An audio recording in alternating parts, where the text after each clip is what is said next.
Fellow moto travelers, I'm going to attempt to put in these new Eagle lights. Recently, my last trip to Sturgis, I had a rock come and it hit one of my turn indicators, the front turn indicator. I think it was the left one. Yeah, it was the left. It was the left turn indicator. And so this would be nice to have. These are also the running lights and also turn indicators in case one gets hit. Hopefully, I don't get hit. Two rocks hit the same one. I have bad luck, but that's probably not going to happen even to me. But you never know. and that's the case. I am carrying a spare lens and indicator in my toolkit just in case. And so let's get this installed. You have to take the fairing off to a certain point. And there's videos on how to do that. JP Cycles has a really good video. So I'm going to do a quick video on how to take it off. But JP Cycles has an excellent one, and I got a link to that. Okay, let's go see if we can do this.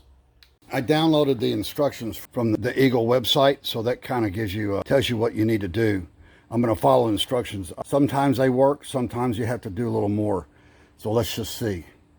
First thing you want to do is remove the windshield with a Phillips, this one. And I always have one of these bowls from leftover frozen dinners or whatever. I keep my screws in because I will lose them.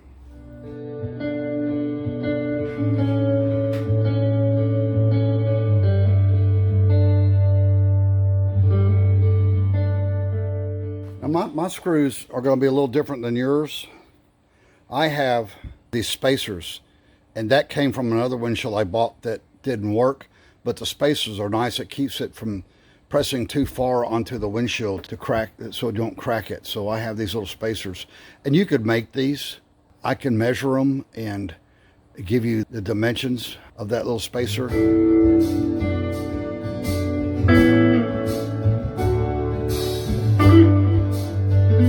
Next, we'll remove this, the vent, take that off. My vent doesn't work. I wonder if I should even, it doesn't work. So this doesn't work. That's a pretty common thing of Harley. They put these on there and it stops working after you've had it a while. I don't know, just a bad design. These are the clips. These clips go right in here.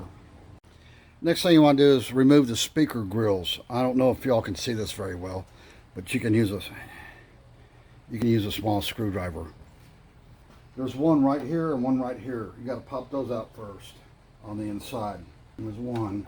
You can actually get to this one from the back side. Get your finger in there, or your thumb. And it has a tab on this side. I'll see if you can see that. So it goes in and push down. So you want to do the opposite, pull up and pull out.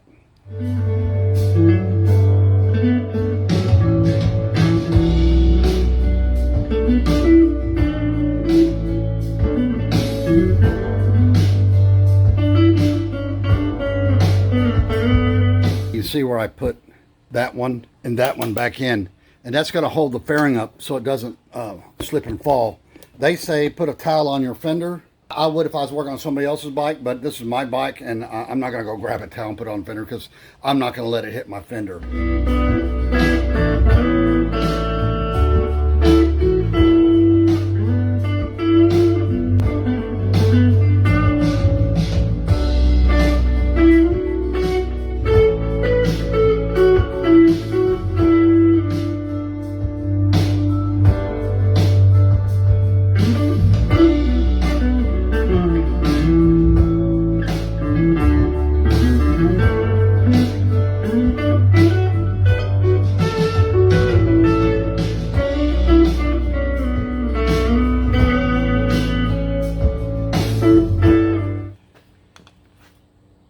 This goes right here, replaces this thing right here.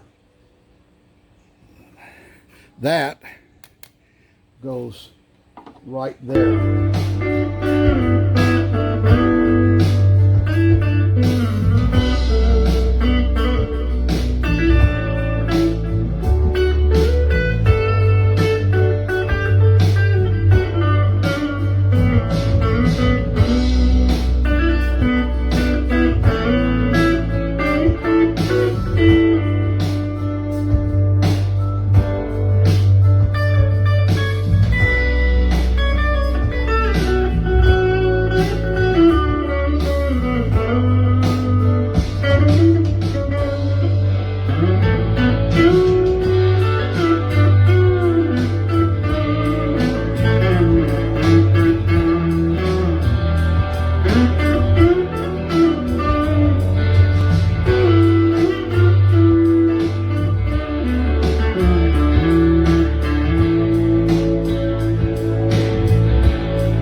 Okay, it's temporary on there, and here's one blinker, here's the other, and I used a little bit of that grease, and of course I'm gonna have to take them back apart, and I want to clean the inside of this fairing. It's filthy, and all this I'm gonna clean all that off. But first, let's make sure it works. So look, I got my keys on me.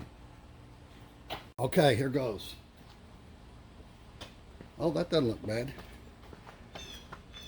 It adds a little bit more light. I thought it'd add a little more to that, but my two indicators right there, those are Eagle lights too. So this concludes the Eagle light install.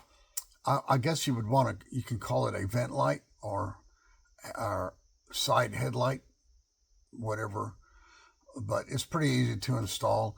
And what I didn't show you on the video is that when you turn your blinker on, it follows your left or right blinker, whichever one. So when your blink, it blinks on when your other blinker's off. So it goes back and forth. Kind of nice looking. It helps people see your turn signals. So until the next video, ride safe.